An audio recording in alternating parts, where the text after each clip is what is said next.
Even though I was starving, I would not let it pass my lips. My men ate their fill and sealed their fates. They wrapped the hides around the moraines of the meat. They loaded it aboard the ships. We unfurled a sail and lifted the oars. As the island dipped beneath the horizon, I shivered and looked around me. Suddenly the ship was in a shadow. Blotting out the sun, there was the strangest cloud I had ever seen. It was as if blood was being dropped into clear water. It was swelling out and staining the sky. Then I heard Hyperion's cry for vengeance, and Zeus answered it with a thunderbolt that struck our ship where the mast reached the deck.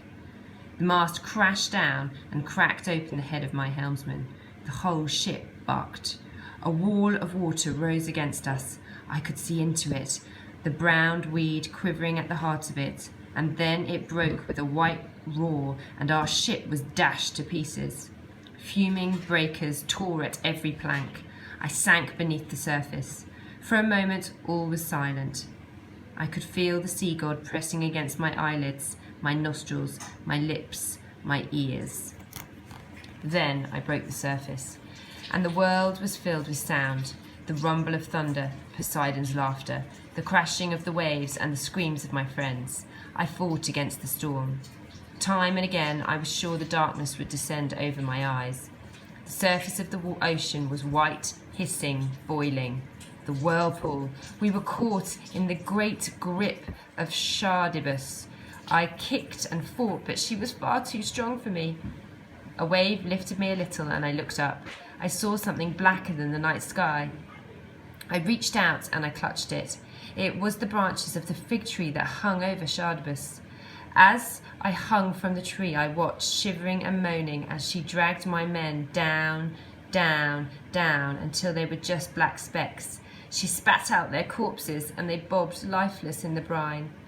With a cry, I let go of the branch. Taking advantage of the few moments between the suck and spout of the whirlpool, I hit the water near a piece of the ship and grabbed it.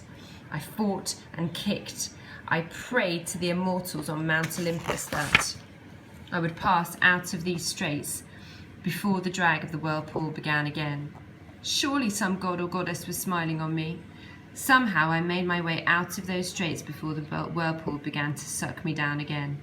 For many days and nights I clung to that piece of wood. More dead than alive, I was found on the shore of an island by a nymph. Her name was Calypso. She carried me to her cave, where she nursed me back to health. As she nursed me, she fell in love with me. She offered me immortal life if only I would stay with her. But as I lay there, unable to move, I knew that all I wanted from the rest of my life was a simple human thing. I wanted to live, grow old, and die with the woman I loved, my wife Penelope, and so I refused Calypso's offer. She kept me on that island for 7 years. Every day she tried to persuade me.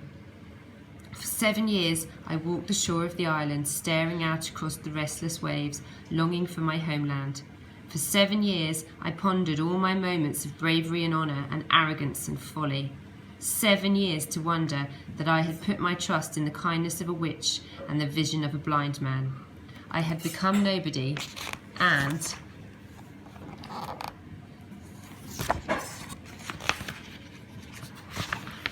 I had heard a song that nobody should hear.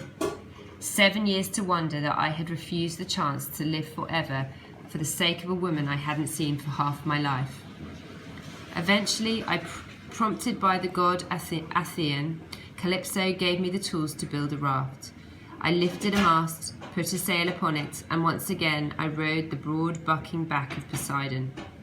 By chance he saw me and raised a terrible storm, and my raft was destroyed. For 3 days I swam through the lashing, crashing waves. Naked I was found on the shores of this island, King Asinius. Everything I took from Troy is gone. My treasure, my ship, my friends lie at the bottom of the sea. All I have left now is my name, and a longing as sharp as pain to see the land that gave me life.